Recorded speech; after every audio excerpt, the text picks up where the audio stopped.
So in this video, we'll see how to install CentOS 9 using the graphical mode.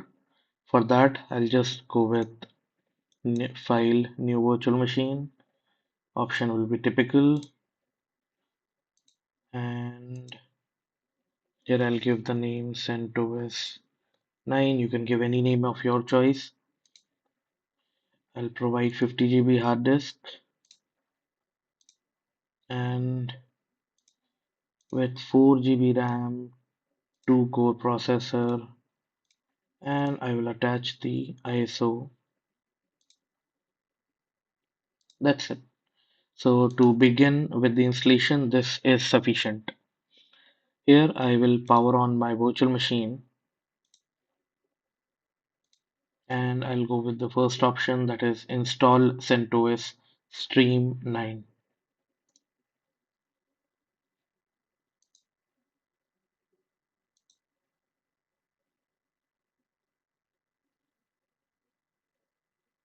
So here we have to wait for a few minutes and then we will be getting the language page. In that we have to select the language in which the installation needs to be started.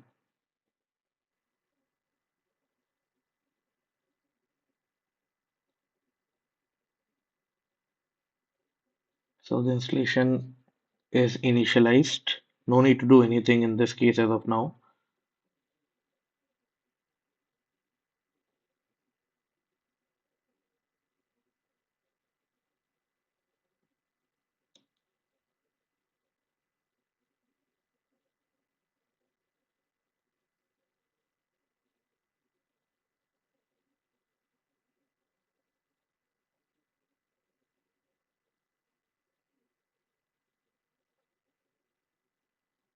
And this is the installation page.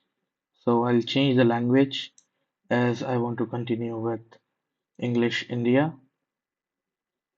Continue.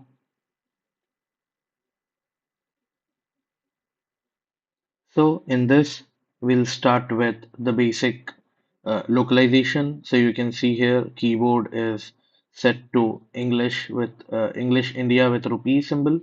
So no need to change that. Based on the location, you can change your keyboard layout. Next is language support. So it is set to English India and time zone is also set to Asia Kolkata time zone. So as I am in India, so I will be using all the default values over here. Next, installation source is set to local media. So that means the ISO which I have attached, that will be used for the installation. Next, software selection. So here server with GUI selected. So in this case, what I can do is if in case if it is required to change, I can go and select server with GUI and I can select all the packages which I want to have on my Linux server. This is not mandatory that you have to go for all the options. You can select the selected environment based on the requirement. It is totally up to you how you want to deal with and what exactly packages you need. I am installing so that I do not have to worry about the packages in future. So clicking on done, that's it.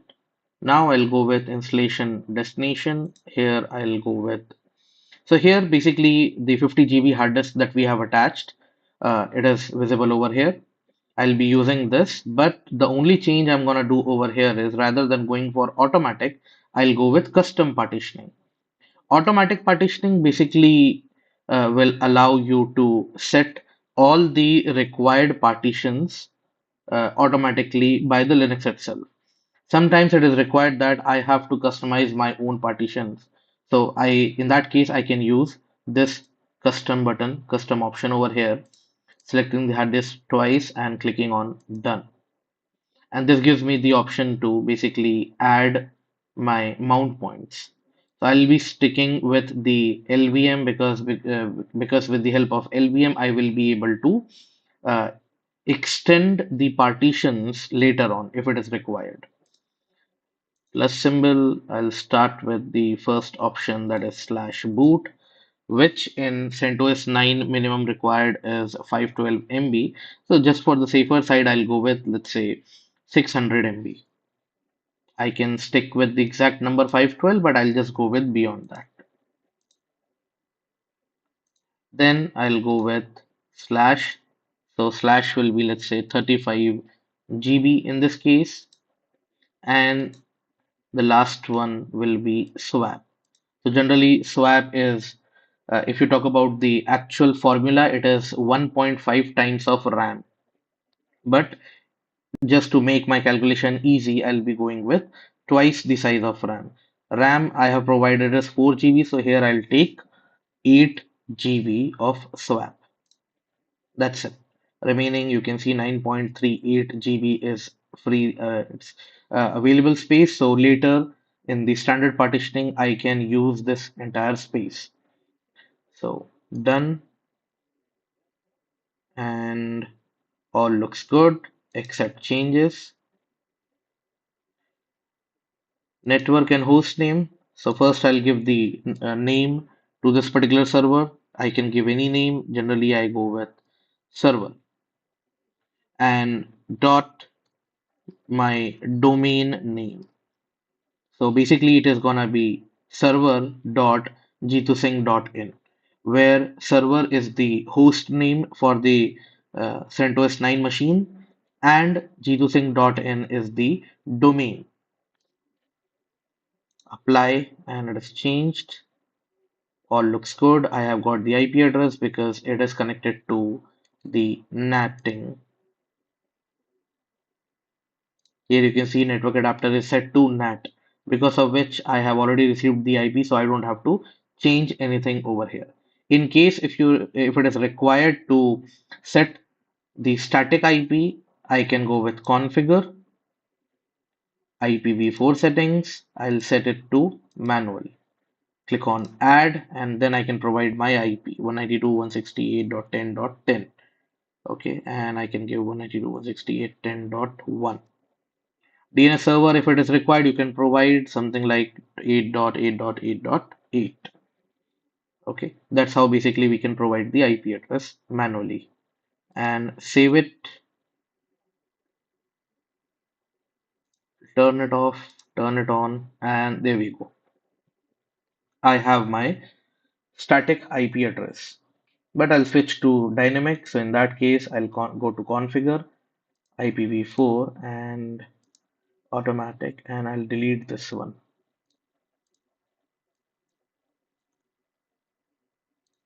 Save, off, on, and here we go. Done. Okay, next root password. So I will give a simple password over here. Later I will change it.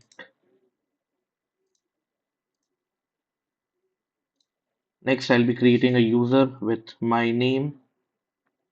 I'll make this user as administrator, and the similar password I am gonna provide over here. That's it. So by filling all these options over here, you can see now on the right bottom corner, we have got begin installation in blue color. Earlier it was disabled. So now I can start my installation, and there we go. It is going to take some time to get installed, and after that we have to reboot our machine once. After the reboot, we will be able to work with our Linux server. That's all.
So as you can see, almost installation is completed.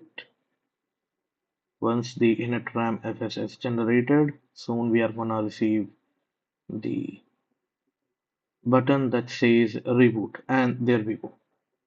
So here you can see the CentOS stream is now installed successfully.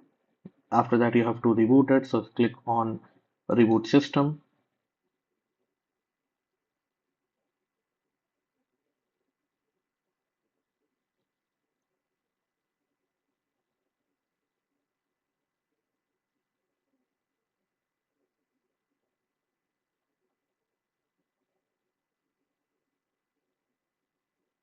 and this is the login page. So click on not listed. You can type the username root, the password that you have given at the time of installation, and here we have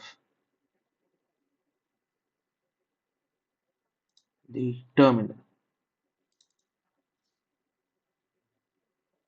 So this is all about installing CentOS 9 using VMware Workstation.